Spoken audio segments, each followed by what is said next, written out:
Welcome to another video with the Divine Names Mystery Ministry.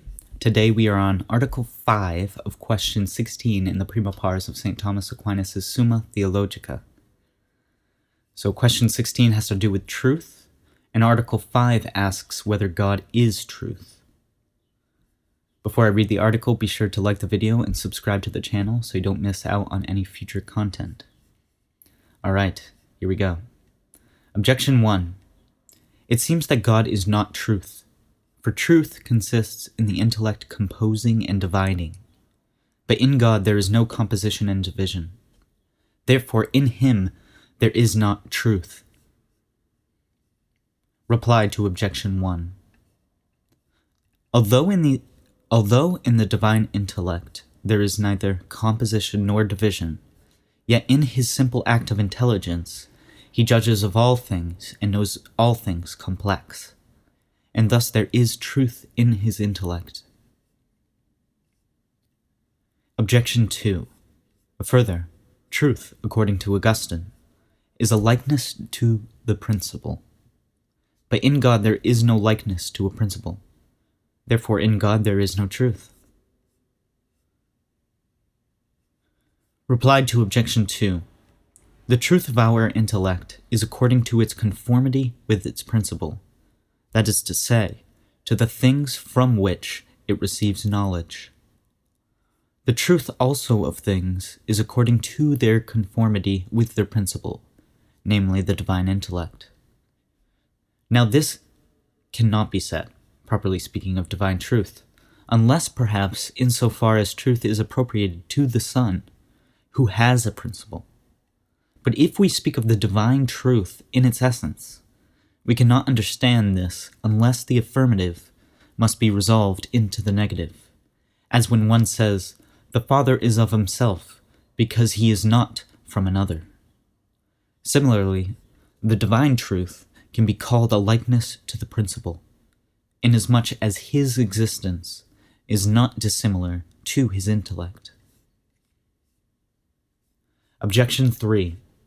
Further, whatever is said of God is said of him as of the first cause of all things. Thus the being of God is the cause of all being, and his goodness the cause of all good. If, therefore, there is truth in God, all truth will be from him. But it is true that someone sins. Therefore, this will be from God, which is evidently false. Thomas's reply to Objection 3. Not being and privation have no truth of themselves, but only in the apprehension of the intellect. Now all apprehension of the intellect is from God. Hence all the truth that exists in the statement, namely, that a person commits fornication is true, is entirely from God. But to argue that therefore this person fornicates is from God is a fallacy of accident. On the contrary, our Lord says, "I am the way, the truth, and the life," as it says in John 14, verse 6. I answer that, as said above in Article 1, truth is found in the intellect according as it apprehends a thing as it is, and in things according as they have being conformable to an intellect. This is to the greatest degree found in God, for his being is not only conformed to his intellect, but it is the very act of his intellect, and his act of understanding is the measure and cause of every other being and of every other intellect, and he himself is his own existence and act of understanding. Whence it follows not only that truth is in him, but that he is truth itself, and the sovereign and first truth. So there we have it. Article 5, whether God is truth. Thomas affirms that God is truth.